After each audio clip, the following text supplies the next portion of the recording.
Welcome back to the show. There is a guest that Carly and I have both wanted to get on this show. One, because of his experiences on an ABC show that maybe you watched, but also he has a cookbook called Betta with Butta. Hello, how can we not talk to this chef? Let's go ahead and welcome in Chris Tucker. Chris, how are you today? Good morning. How are you?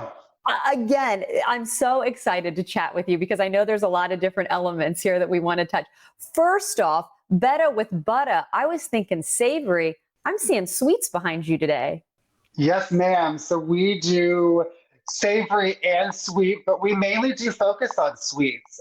That's primarily what we do here. And man, it's been a wild ride in this this COVID pandemic, but it's been fun. It's been a thing that's allowed us to kind of come out of our comfort zone like everybody else. Speaking of comfort zones, let's talk about if you were in your comfort zone when you were a part of the Great American Baking Show. Was that something that was a completely new experience that like maybe I won't do again, or I had a ball? I'd love to sign up again. Man, it was so much fun, but it was completely out of my comfort zone. And I think that's what made it so enjoyable.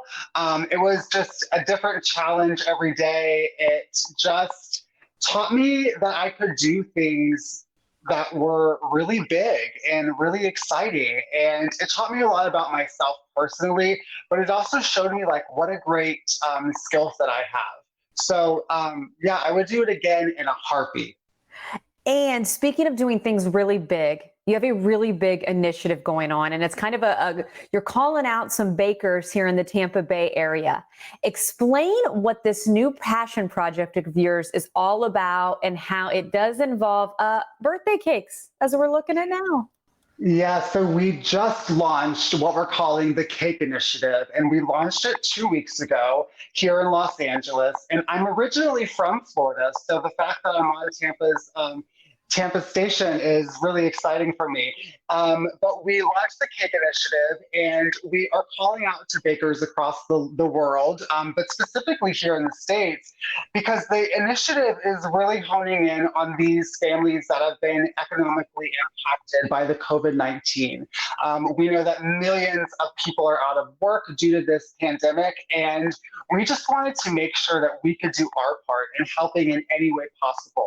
So the Cake Initiative is basically allowing people to nominate families who have been economically impacted and supplying them with free birthday cakes for the little ones and their families. That's birthday cake, something that you might not give thought to, but birthday cakes can be expensive. And I know so many families, unfortunately, struggling. What is it about the birthday cake that you just wanted to make sure people don't go without on their special day? Well, a birthday cake, when you think about it, you're blowing out candles and you're making a wish for that coming year.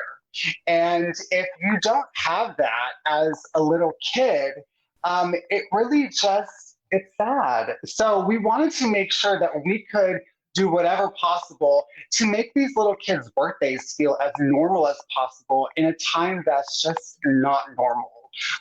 And that's really how this whole initiative was sparked. Now, Chris, I joke often on the show. I'm not a cook. My favorite part of baking is licking the beaters, which yes, I still do. I can't let you go without talking some tips, though. I know you've got some ingredients there. What are some tips if people are making their birthday cake at home? Listen, when it comes to making a birthday cake at home, you really don't have to you probably don't have to go to the store. You probably have everything in your cabinets already. So we're talking about some flour, some sugar, a couple of eggs, butter, and some buttermilk. If you don't have buttermilk, you can make buttermilk. Buttermilk is simply just a milk that's a little bit more acidic. So if you don't have buttermilk at home, you can make it by taking a cup of milk and adding a tablespoon of either lemon juice or some type of vinegar, either apple cider or white wine vinegar. And then aside from that, you're really just looking for vanilla or almond, however you're flavoring your cake. And then you could just bake it and just make this is the time of experimenting and having fun in the kitchen. Everybody right now is a new kind of chef, a new kind of baker, and it's really a time of encouraging people to get in the kitchen and try something that you normally wouldn't try because you have the extra time, and get the kids in there, get them involved as well. And after all, you got to remember, everything is better with Butta. Chris, is this the best place to go if there are chefs that want to get involved with your birthday cake initiative or families want to learn more? Yeah, if you'd like to nominate somebody, you can go to bettawithbutta.com or visit me on Instagram, betta_with_butta, and you can shoot me a DM to join the initiative as a baker or also just to nominate a family in need. Great. Well, keep up the good work. Again, it's so nice to meet you. And I think I can keep saying Betta with Butta. See how many times I can say that during the day. I love it.